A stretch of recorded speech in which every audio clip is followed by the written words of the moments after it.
नमस्कार. 7च्या बातमीपत्रात मी सुहास धारणे आपलं स्वागत करतो. सुरुवातीला एक नजर ठळक बातम्यांवर. प्रशासकीय कामकाजात सुधारणा घडवण्याला सरकारचं सर्वोच्च प्राधान्य, पंतप्रधान मोदी यांचं न्यूयॉर्कमध्ये प्रतिपादन.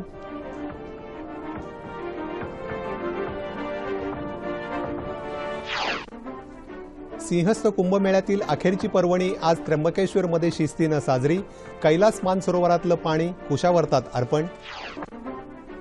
त्याग, समर्पण, बंधुभावाची शिकवण देणाऱ्या ईद उल झुहा सणानिमित्त देशभरात नमाज अदा. सूक्ष्म आणि मध्यम उद्योगांना सहजतेनं कर्ज मिळवण्यासाठी केंद्र सरकारच्या बृहत कर्ज मोहिमेचा आज आरंभ. हज यात्रा चेंगराचेंगरीतल्या मृतांमध्ये 14 भारतीय नागरिकांचा समावेश, 13 जखमी भारतीयांवर उपचार सुरू. आणि एकात्मिक मानवतावादाचे प्रणेते पंडित दीनदयाळ उपाध्याय यांची जयंती अंत्योदय योजनेच्या माध्यमातून साजरी. आणि आता सविस्तर वृत्त. प्रशासकीय कामकाजामध्ये सुधारणा घडवून आणण्यावर आपल्या सरकारचं सर्वोच्च प्राधान्य आहे, असं पंतप्रधान नरेंद्र मोदी यांनी न्यूयॉर्कमध्ये फॉर्च्यून 500 या गटातल्या प्रमुखांशी बोलताना सांगितलं. सुलभ व्यवहार, जलदगती निर्णय प्रक्रिया, पारदर्शीपणा आणि उत्तरदायित्व या बाबींमुळेच मेक इन इंडियाचं उद्दिष्ट साध्य होईल, असं ते म्हणाले. यावेळी उपस्थित असलेल्या 42 उद्योग प्रमुखांशी मोदी यांनी make in India, skill India, smart city इत्यादी योजनांची चर्चा केली. त्यापूर्वी पंतप्रधानांनी वित्त, प्रसारमाध्यमं, दूरसंचार आणि पायाभूत सुविधा क्षेत्रातल्या उद्योगपतींशीही चर्चा केली.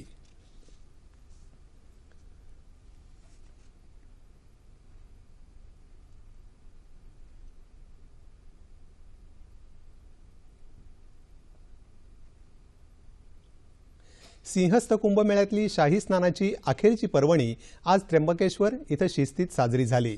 कैलास मानसरोवरातून आणलेल्या तीर्थाचं जलार्पण मुख्यमंत्री देवेंद्र फडणवीस यांच्या हस्ते भल्या पहाटे कुशावर्तात करण्यात आलं. या उपक्रमामुळे यंदाचा कुंभमेळा आंतरराष्ट्रीय झाल्याची प्रतिक्रिया मुख्यमंत्र्यांनी यावेळी व्यक्त केली. या समारंभानंतर शाही स्नानासाठी साधू संतांची मिरवणूक सुरू झाली. तलवारी, भाले, त्रिशूल पर्जत, ध्वज मिरवत, ढोल ताशांच्या गजरात विविध आखाडे नियोजनानुसार नील पर्वताच्या पायथ्याला असलेल्या खंडेराव पटांगणातून आणि तिथून कुशावर्ताच्या दिशेनं मार्गस्थ झाले. साधू महंतांचं स्नान झाल्यावर दुपारी भाविकांसाठी कुशावर्त खुलं करण्यात आलं. साधू महंतांची मिरवणूक पाहायला तसंच शाही स्नानाच्या अखेरच्या पर्वणीचा योग साधायला लाखो भाविकांनी आज त्र्यंबकेश्वरला विक्रमी गर्दी केली होती. या पर्वणीबरोबरच कुंभमेळ्यातलं मुख्य पर्व आज संपत असलं तरी कुंभमेळा वर्षभर सुरू राहणार आहे. दक्षिण काशी म्हणून प्रसिद्ध असलेल्या पैठण इथंही आज तिसरं शाही स्नान झालं. यानिमित्त मराठवाडा वारकरी मंडळ आणि सिंहस्थ वारकरी कुंभमेळा समितीनं मिरवणूक काढली होती.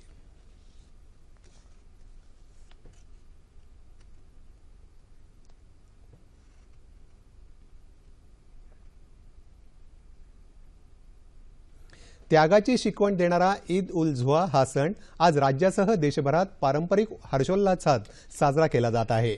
मशिदी आणि ईदगाह या धार्मिक स्थळांमध्ये आज पहाटेच नमाज अदा करून मुस्लिम बांधवांनी एकमेकांना ईदच्या शुभेच्छा दिल्या. राष्ट्रपती प्रणव मुखर्जी, उपराष्ट्रपती हमीद अन्सारी, पंतप्रधान नरेंद्र मोदी यांनी ईद निमित्त जनतेला शुभेच्छा दिल्या आहेत.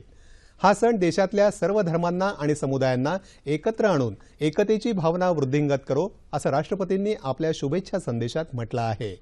राज्यपाल चे विद्यासागर राव यांनी राज्यातल्या जनतेला बकरी ईद निमित्त शुभेच्छा दिल्या आहेत. मुंबईत माहीम इथल्या दर्ग्यामध्ये ईद निमित्त नमाज अदा करण्यात आली. यावेळी मुस्लिम बांधवांनी एकमेकांना शुभेच्छा दिल्या. औरंगाबाद शहरातल्या ईदगाह मैदानावर आज सकाळी मुस्लिम बांधवांनी नमाज अदा केली. पुण्यातही पालकमंत्री गिरीश बापट, महापौर दत्ता धनकवडे, मुस्लिम फेडरेशनचे अध्यक्ष रशीद खान यांच्या प्रमुख उपस्थितीत मुस्लिम बांधवांकडून नमाज पठण करण्यात आलं. मक्का इथं मृत्युमुखी पडलेल्या भाविकांना यावेळी श्रद्धांजली वाहण्यात आली. लातूरमध्ये ईदनिमित्त सामुदायिक नमाज अदा करण्यात आली. जळगावमध्येही बकरी ईद निमित्त सामुदायिक नमाज अदा करण्यात आली. पारंपरिक पद्धतीने साजरा होणाऱ्या बकरी ईदला यावेळी मोठ्या जनावरांचा बळी देणार नसल्याचा निर्धार अकोल्यातल्या मुस्लिम बांधवांनी नमाज अदा करताना केला. कोल्हापूर, इचलकरंजी शहरासह जिल्ह्यात बकरी ईद मोठ्या उत्साहात साजरी होत आहे. नागपुरातही बकरी ईद मोठ्या उत्साहाने साजरी करण्यात आली. मोमीनपुरा इथल्या मशिदीमध्ये मुस्लिम बांधवांनी नमाज अदा करत एकमेकांना शुभेच्छा दिल्या। पैठणमध्ये आज एकोप्याचा आणि सर्वधर्म समभावाचा संदेश आज पैठणकरांनी सगळ्यांसमोर ठेवला। सिंहस्थ पर्वणी कुंभमेळ्यानिमित्त शाही स्नान असल्यानं तसंच मुस्लिम बांधवांची बकरी ईदही आजच असल्यानं मुस्लिम समाजानं आज बकऱ्यांची कुर्बानी न देण्याचा निर्णय घेतला, तर हिंदू समाजानं नमाजाच्या वेळी मिरवणूक काढली नाही। भारतरत्न डॉक्टर बाबासाहेब आंबेडकरांनी वास्तव्य केलेल्या लंडनमधल्या निवासस्थानाची खरेदी प्रक्रिया महाराष्ट्र सरकारनं पूर्ण केली आहे। लंडनमधल्या आंबेडकरवादी आणि बुद्धिस्ट महासंघाचे अध्यक्ष संतोष दास यांनी आज ही माहिती दिली। सामाजिक न्यायमंत्री राजकुमार बडोले यांनी लंडनमधल्या भारतीय उच्चायुक्तांमार्फत ही प्रक्रिया पूर्ण केली असं पीटीआयनं दिलेल्या वृत्तात सांगितलं आहे। लंडनच्या वायव्य भागात 10 किंग हेनरी रोडवर हे 2050 चौरस फुटांचं निवासस्थान आहे। 31 लाख पाऊंडांना हे घर खरेदी केलं असून या घराचं आता स्मारकात रूपांतर करण्यात येणार आहे। डॉक्टर बाबासाहेब आंबेडकर यांचं पुण्यात तळेगाव इथंही वास्तव्य होतं। याही निवासस्थानाचं स्मारक करण्यासाठी राज्य सरकार सर्वतोपरी सहाय्य करेल अशी ग्वाही सामाजिक न्यायमंत्री राजकुमार बडोले यांनी दिली। बडोले यांनी आज या निवासस्थानाला भेट देऊन पाहणी केली, त्यावेळी ते बोलत होते। चालू आर्थिक वर्षात मुद्रा योजनेअंतर्गत सूक्ष्म आणि मध्यम उद्योगांना 1,22,000 कोटी रुपयांचं कर्जवाटप करण्याचं सरकारचं उद्दिष्ट आहे, असं केंद्रीय वित्तमंत्री अरुण जेटली यांनी आज सांगितलं।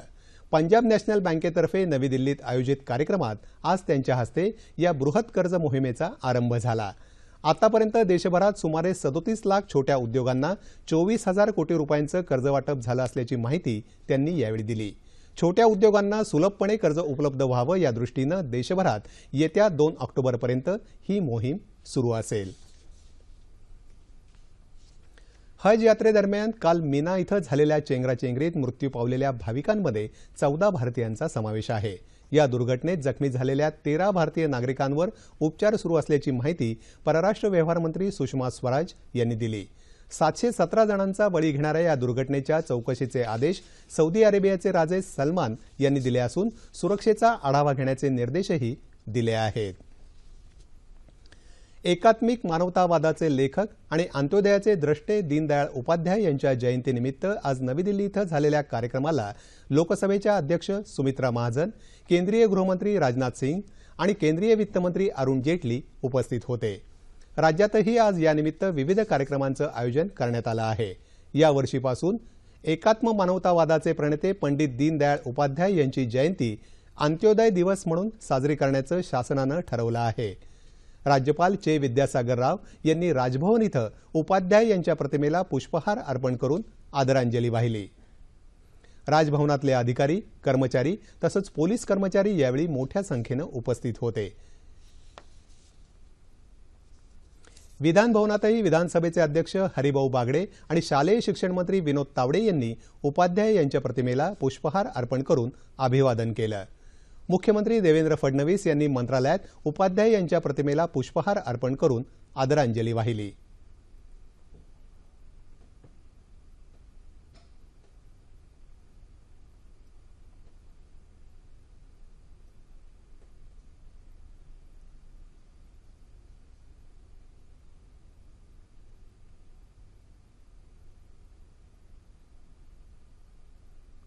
उस्मानाबाद इथं भारतीय जनता पार्टीच्या वतीनं उपाध्याय यांच्या स्मृतींना आदरांजली वाहण्यात आली। माथाडी कायद्याचे जनक अण्णासाहेब पाटील यांच्या 82व्या जयंतीनिमित्त मुंबईत कर्णक बंदर इथं आयोजित कार्यक्रमात त्यांच्या स्मृतीला अभिवादन करण्यात आलं।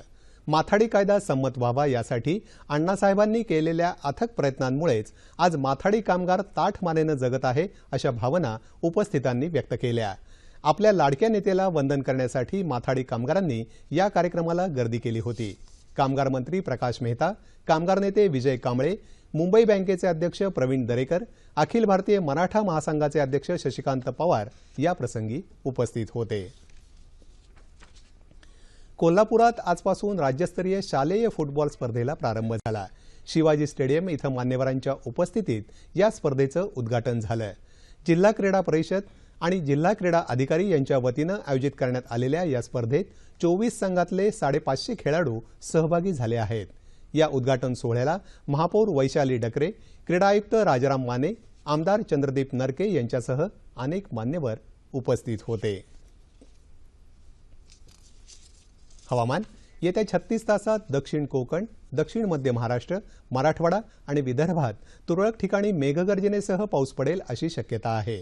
याच काळात उर्वरित राज्यातलं हवामान कोरडं राहील असा हवामान खात्याचा अंदाज आहे। तापमान अंश सेल्सिअसमध्ये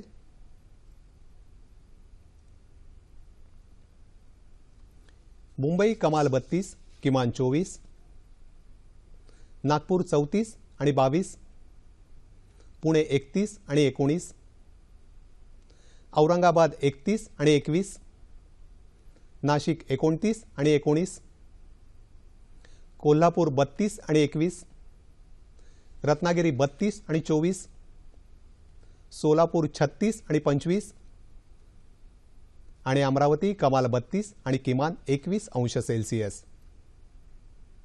ठळक बातम्या पुन्हा एकदा। प्रशासकीय कामकाजात सुधारणा घडवण्याला सरकारचं सर्वोच्च प्राधान्य, पंतप्रधान मोदी यांचं न्यूयॉर्कमध्ये प्रतिपादन। सिंहस्थ कुंभमेळ्यातील अखेरची पर्वणी आज त्र्यंबकेश्वरमध्ये शिस्तीनं साजरी, कैलास मानसरोवरातलं पाणी कुशावर्तात अर्पण। त्याग, समर्पण, बंधुभावाची शिकवण देणाऱ्या ईद उल झुआ सणानिमित्त देशभरात नमाज अदा। सूक्ष्म आणि मध्यम उद्योगांना सहजतेनं कर्ज मिळवण्यासाठी केंद्र सरकारच्या बृहत कर्ज मोहिमेचा आज आरंभ। हज यात्रा चेंगराचेंगरीतल्या मृतांमध्ये 14 भारतीय नागरिकांचा समावेश, 13 जखमी भारतीयांवर उपचार सुरू। आणि एकात्मिक मानवतावादाचे प्रणेते पंडित दीनदयाळ उपाध्याय यांची जयंती अंत्योदय योजनेच्या माध्यमातून साजरी। याबरोबरच हे बातमीपत्र संपलं। आज जागतिक फार्मासिस्ट दिन। औषधाच्या दुकानात फार्मासिस्ट असणं तुमच्या आमच्या फायद्याचं आणि हिताचं असतं, मात्र हे किती जणांना माहिती आहे? या पार्श्वभूमीवर फार्मासिस्ट या संकल्पनेची व्याप्ती आणि महत्त्व याविषयी संवाद साधण्यासाठी इंडियन फार्मास्युटिकल असोसिएशनच्या उपाध्यक्ष डॉक्टर मंजिरी घरत आज 9:30च्या बातम्यांमध्ये येत आहेत। तेव्हा पुन्हा भेटूया आपल्या सह्याद्री वाहिनीवर। नमस्कार।